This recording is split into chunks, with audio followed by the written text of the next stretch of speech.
Roots TV Nigeria. Welcome to another episode of What Next Education. To discuss the challenges and way forward in the education sector in Nigeria, I have the country director of Odyssey Educational Foundation, Uzochukwu Dennis.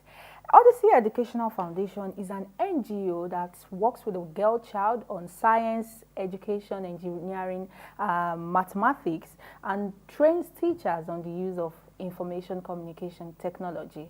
She will be sharing her thoughts on the education sector. Good to have you on the program. Thank you so much. Now, to start with, what are your expectations of the new administration to address challenges of education in Nigeria? Oh, what more can I say? We expect the best and expect in the positive. I expect that the challenges in education would be handled by this next administration positively, because what I think we should be thinking of now is how education can be more skilled, purposed, where the children who are coming out from school are expected to have skills that in the 21st century. And we should not be training them in the skills that have passed. There are new skills that are coming up, skills in the future. That's what we should be thinking of. And I expect that that should be where the present administration should be looking forward, because I see a positive thought from the vice president, at least how he welcomed the kids who came back from the US, bagging the gold medal on STEM education program that they went for. So I expect that we should be expecting a positive trend this time around. Okay, now your organization, STEM, like you rightly said, scientific, engineering, education, mathematics, how has it been able to ensure that quality education is implemented in the country? We understand that education is a problem that needs to be addressed, as Nigeria has not met the 36% benchmark with global standards.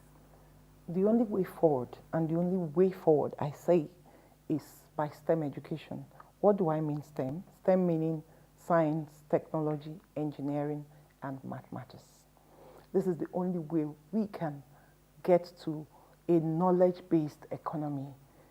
And with this, our program has been various types. We have been working with kids, developing robotics. If you see some of our programs where the kids actually develop a robot. We have had kids who have worked on artificial intelligence programs.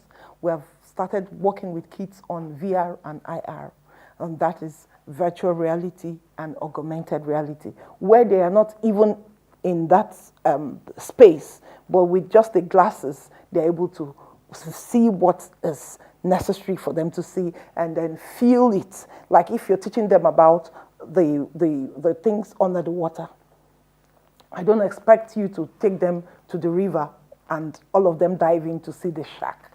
But with the VR glasses, you can see the shark doing the things it's supposed to do, I mean, in the real time for them. So this is what we've been doing, and this is where we have been working with.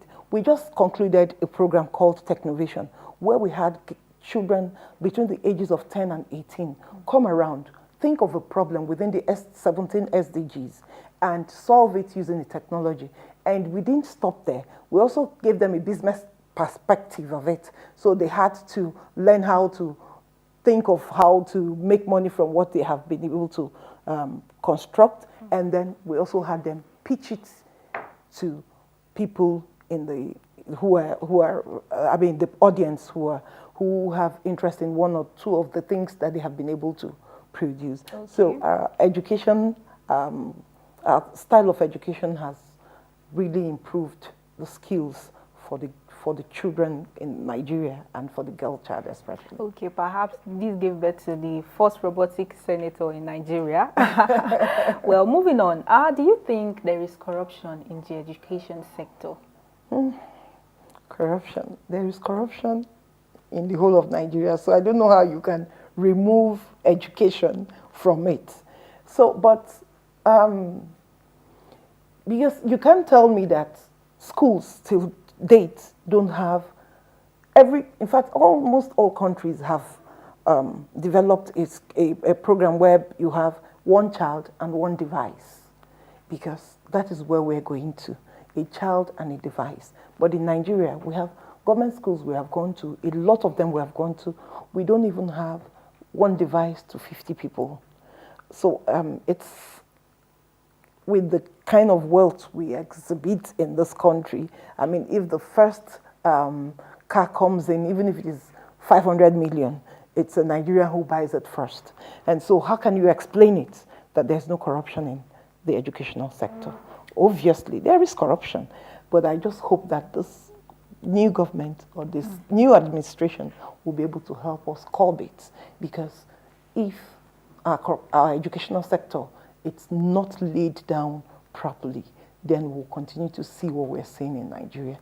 But I pray that God will help us to get it right. Okay, I understand that your foundation basically focuses on out of school girl child.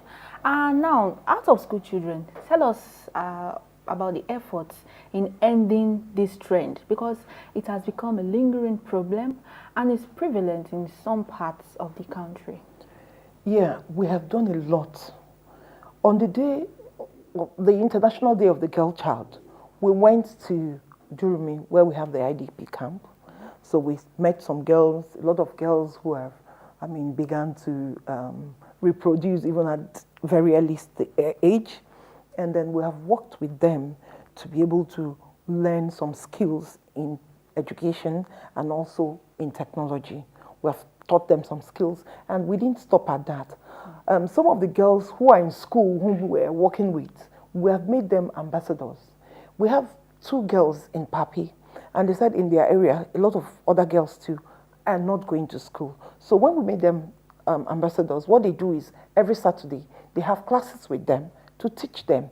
And then we have also gone to a lot of remote villages, even in Abuja, where we have worked with women, ensuring that their children go to school beyond the basic primary school, because most of them will say, especially the girl child, that if they finish secondary school, the basic primary school, that they should just hold on, do some trade, because they will soon be married off. So we've intervened in a lot of that. We've gone to a lot of remote villages, and we have talked to them about ensuring that their child goes beyond the basic primary school to secondary school and to university. Now, with these efforts put in place, where do you see Nigeria's education sector in the next 5 years? Well, in the next 5 years, I so believe, it's a belief, but I know that a lot of NGOs who are working in the educational sector are doing a lot. It's not, we're not the only NGO. And I believe that with a ripple effect, we should be able to see something positive in the next 5 years. We have seen a lot of school. When we started robotics, I know a parent who told us that, please, we have not finished, our kids have not gotten jobs, and you're talking about robots. But right now, a lot of people have begun to embrace it. So what I believe that in the next 5 years, I believe that we should also be raising towards the 4th generation, that where we have skills in the future, where we have our kids being the forefront runners in aeronautics engineering, in most of the jobs of the future. So I believe that with all the effort we are putting in place, that Nigeria in the next 5 years will not be left behind, but will be in the forefront. Okay, finally, what advice do you have to the Nigerian government? Yes, the advice I will have for the Nigerian government is I want them to look into ensuring skills development for the Nigerian kids, the Nigerian populace, and the right people should be placed in the right position, not putting the square pegs in a round hole. I would also want the Nigerian government to ensure that some of the skills they come back with, or when they travel outside, those things they see and they like, it should be implemented in Nigeria. They should not be, oh, I wish I was in this country or in this country. Those things too can happen in Nigeria. And so that is one thing. And then they should focus on ensuring that the children in school get the best and the right education. And we most sincerely thank you so much for your time. And I have been speaking with the country director, Odyssey Educational Foundation, who has shared her thoughts on the education sector, identified the loopholes, and shared the way forward. This is where we call it a wrap on today's episode of What Next Education. Keep watching Roots TV.